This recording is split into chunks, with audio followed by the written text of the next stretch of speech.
بسم اللہ الرحمن الرحیم۔ اللہ کے حبیب صلی اللہ علیہ وسلم نے ارشاد فرمایا، ان تعبد اللہ کأنک تراہ فإن لم تکن تراہ فإنہ یراک۔ جب تم اللہ کی عبادت کرو، جب تم نماز کے لیے کھڑے ہو تو تمہاری یہ کیفیت ہونی چاہیے، یہ حالت ہونی چاہیے کہ گویا تم خود اپنی آنکھوں سے اللہ رب العزت کو دیکھ رہے ہو۔ ان تعبد اللہ کأنک تراہ، جب تم اللہ کی عبادت کرو تو گویا کہ تم اپنی کھلی آنکھوں سے اللہ رب العزت کو دیکھ رہے ہو، تم اللہ کے سامنے کھڑے ہو اور اللہ کو دیکھ رہے ہو۔ فإن لم تکن تراہ فإنہ یراک، اور اگر تمہاری یہ کیفیت نہ پیدا ہو، یعنی اتنا استحضار نہ ہو، اتنا زیادہ اگر خشوع خضوع نہ ہو، تو یہ تو ہر حال میں تمہارا یقین ہونا چاہیے، اور یہ حقیقت بھی ہے کہ اگر اتنا استحضار نہ ہو تو اتنا تو یہ یقین ضرور ہونا چاہیے کہ ہم اللہ کے سامنے کھڑے ہیں، اللہ کے دربار میں کھڑے ہیں اور اللہ رب العزت ہمیں دیکھ رہا ہے۔ فإن لم تکن تراہ فإنہ یراک، اگر تم اتنا استحضار نہ رکھتے ہو کہ خود اپنی آنکھوں سے دیکھ رہے ہو تو یہ یقین ہی ہے کہ اللہ ہمیں دیکھ رہا ہے۔ اور یہ دنیاوی ماحول ہے کہ اگر ہمارے قریب قریب میں ہمارا کوئی اپنا عزیز و قریب یا اپنا کوئی ایسا شخص جس کا احترام ہمارے دل کے اندر ہے یا جس کی ہم عزت کرتے ہیں، اگر وہ ہمارے پڑوس میں، آزو بازو میں یا اگل بغل میں کھڑا ہے اور ہمیں یہ اندازہ ہو جائے کہ وہ ہمارے اوپر نظر رکھ رہا ہے یا ہم کو دیکھ رہا ہے کہ ہم کس طریقے سے نماز پڑھ رہے ہیں، تو یقیناً ہر شخص زیادہ سے زیادہ اس چیز کا اہتمام کرتا ہے کہ اس کا رکوع بھی صحیح ہو، اس کا سجدہ بھی صحیح ہو، اس کا قومہ بھی صحیح ہو، اس کا جلسہ بھی صحیح ہو، ایک ایک رکن کو بڑی ہی بنا کر، بہت ہی سنوار کر ادا کرتا ہے، کیونکہ وہ جانتا ہے، دیکھ رہا ہے، اس کے ذہن کے اندر یہ بات چل رہی ہے کہ ہمارے فلاں صاحب ہمارے اوپر نظر رکھے ہوئے ہیں، فلاں صاحب ہمارے اوپر غور کیے ہوئے ہیں، وہ دیکھتے ہیں کہ ہم کس طریقے سے نماز پڑھ رہے ہیں۔ تو جب ہم دوسروں کی دیکھا دیکھی یا دوسرے جو ہمیں دیکھ رہے ہیں ان کے لیے ہم جب اتنا بنا کر، اتنا سنوار کر نماز پڑھ سکتے ہیں، جبکہ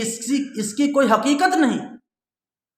ان کے دیکھنے سے ہمارا کوئی فائدہ نہیں بلکہ نقصان ہی نقصان ہے۔ اگر ہم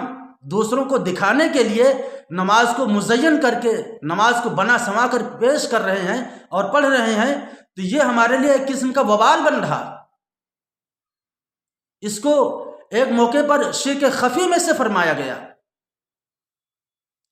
کہ ہم اللہ کے سامنے کھڑے ہیں، اللہ کے لیے ہم نماز پڑھ رہے ہیں، اس وقت ہمیں احساس نہیں ہوتا کہ ہم نماز کو صحیح ڈھنگ سے پڑھیں، ارکان صحیح طریقے سے ادا کریں، رکوع، قومہ، جلسہ، سجدہ، یہ جو بھی ارکان ہیں ان کو صحیح اچھے طریقے سے ادا کریں، اس چیز کا احساس نہیں ہوتا۔ لیکن جب کوئی دیکھنے والا ہو یا ہمارے آزو بازو میں کوئی کھڑا دیکھ رہا ہو، غور کر رہا ہو ہم پر، تو ہم نماز کو مزین کریں تو یہ ہمارے لیے بہت ہی بری بات ہے۔ ہمیں تو دیکھنا یہ ہے کہ ہم اللہ کے سامنے کھڑے ہیں اور اللہ تو ہمیں ہر حال میں دیکھ ہی رہا ہے۔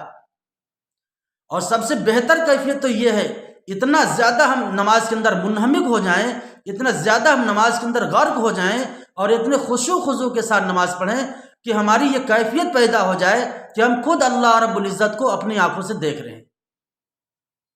لیکن اگر یہ ہماری کیفیت نہ پیدا ہو سکے تو یہ تو ہر حال میں ہی ہے کہ اللہ تو ہمیں دیکھ رہا ہے، ہم اللہ کے دربار میں ہیں، اللہ کے سامنے کھڑے ہیں اور اس میں کسی قسم کی کوئی شک نہیں۔ اللہ تو ہر وقت دیکھتا ہے،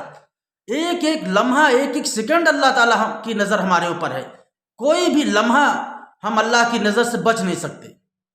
تو ہم اللہ کو دکھانے کے لیے اپنی نمازوں کو صحیح پڑھیں، اللہ کو راضی کرنے کے لیے اپنی نمازوں میں اہتمام سے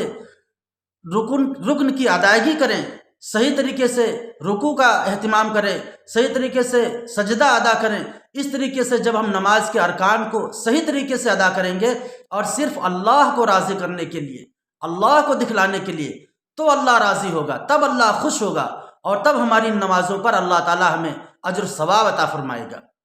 لیکن اگر ہم لوگوں کو دکھانے کے لیے اپنی نمازوں کو مزین کرتے ہیں یا لوگوں کو دکھانے کے لیے اور ان کو خوش کرنے کے لیے نماز کے ارکان کو، رکوع سجود کو لمبا کرتے ہیں، تو اس پر اللہ تعالیٰ راضی نہیں ہے۔ یہ نمازیں ہمارے اوپر لپیٹ کر منہ کے اوپر مار دی جائیں گی۔ اللہ تعالیٰ فرمائے گا کہ جن کے لیے تم نے نمازیں پڑھی ہیں ان سے جا کر قیامت میں بدلہ لے لو، اور وہ خود محتاج ہوں گے، وہ ہمیں کیا بدلہ دیں گے۔ اس لیے میرے بھائیوں، جو ہم نمازوں کا اہتمام کرتے ہیں تو صرف اللہ کے لیے کریں، اور نمازوں کی ادائیگی صرف اللہ کو راضی کرنے کے لیے کریں، اور لوگوں کو دکھلانے کے لیے، لوگوں کو خوش کرنے کے لیے نہ کریں۔ جو بھی ہم عمل کریں صرف اور صرف اللہ کو راضی کرنے کے لیے، صرف اور صرف اللہ کو خوش کرنے کے لیے، کہ ہمارا اللہ ہم سے راضی ہو جائے، اللہ خوش ہو جائے۔ تو اگر ہمارے اعمال کم بھی ہوں گے تب بھی اللہ تعالیٰ ہمیں معاف کر دے گا اور ہمارے اعمال کو قبول کر لے گا۔ اور اگر ہم ڈھیر ساری عبادتیں لے کر جائیں گے، ڈھیر ساری نمازیں لے کر جائیں گے، لیکن ان کے اندر ریاکاری ہوگی، ان کے اندر دکھلاوا ہوگا، تو اللہ رب العزت کو ہماری ان نمازوں سے کوئی سروکار نہیں۔ اللہ رب العزت وہ نمازیں ہمارے منہوں پر، ہمارے چہرے پر پھینک دے گا۔ اس لیے خدارا ہم جو بھی عمل کریں صرف اور صرف اخلاص کے ساتھ اللہ کو راضی کرنے کے لیے۔ اللہ تعالی ہم سب کو عمل کی توفیق عطا فرمائے۔